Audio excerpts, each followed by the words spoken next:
Chapter 2. Project Creation and Management. In this section of the Radiant Introductory Training Series, we will be discussing some of the basics for creating and developing projects using Lattice Radiant. Chapter 2 consists of 5 sections. In the first section of the chapter, called Creating and Opening Projects, the general process for creating Radiant projects and opening existing projects are covered. In section 2 of the chapter, Managing Project Files, we will introduce Radiant's File List tab and discuss the basics of using it for file management. In the third section of the chapter, called IP Catalog, we will discuss Radiant's IP Catalog and how it can be used to download and install IP. In the fourth section of the chapter, Implementing IP, the general process for generating an IP component and instantiating it in a design are reviewed. Finally, in the fifth section of the chapter, Using Source Templates, we will discuss Radiant Source Templates tab and how it can be used to use source templates in Radiant projects. Chapter 2, Section 5. Source Templates. In this section of the video series, we will be discussing Lattice Radiant Source Template tab and how it can be used to implement and create source templates for projects. As mentioned in the introduction, Radiant Source Template tab is used to add source templates for use in projects. There are many kinds of templates in the Source Templates tab, however users can also create their own custom templates for use in their Radiant projects. The Source Template tab is one of Radiant's 3 project tabs. To open the Source Template tab, select it from the Project tab section of the Radiant workspace, as can be seen in the figure on the slide. The Source Template tab is split into 2 sections, the Template Selection and the Template Preview section. Both of these sections can be seen in the figure on the slide. The Template Selection section contains all the templates that can be used.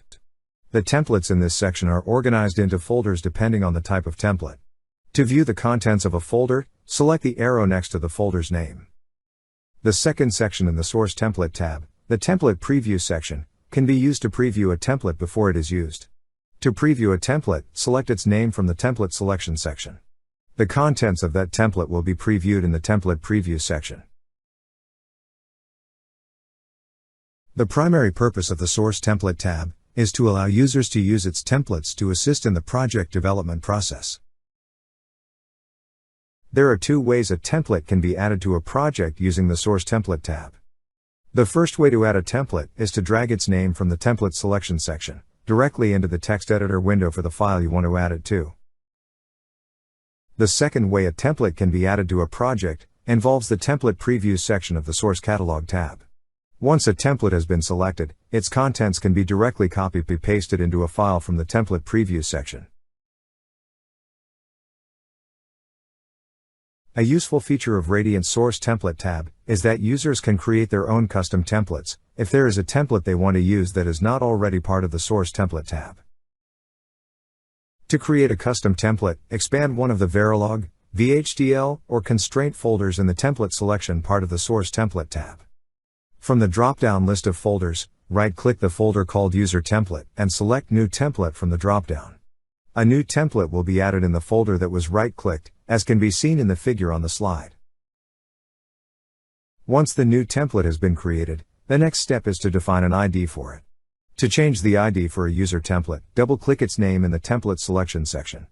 The custom template in the example on the slide was renamed to be called Test Template. The final step in the process for creating custom templates is to define its contents. To create the contents for a custom template, simply type the new text into the Template Preview section. Once this process has been completed, the custom template can be used like any other template. Another useful feature of the Source Template tab is that folders can be created to organize custom templates that users create. To create a folder for custom templates, right-click any folder in the User Template section of the Source Template tab. From the drop-down that appears, select New Folder. The new folder will be created in the location that was right-clicked, as can be seen in the figure on the slide. Once a folder has been created, it can be renamed by double-clicking its ID from the Template Selection section. The custom folder in the example on the slide was renamed to be called Test Folder. That concludes this chapter of the introductory training series. To view the next chapter in the video series, select the video called Chapter 3, Project Simulation.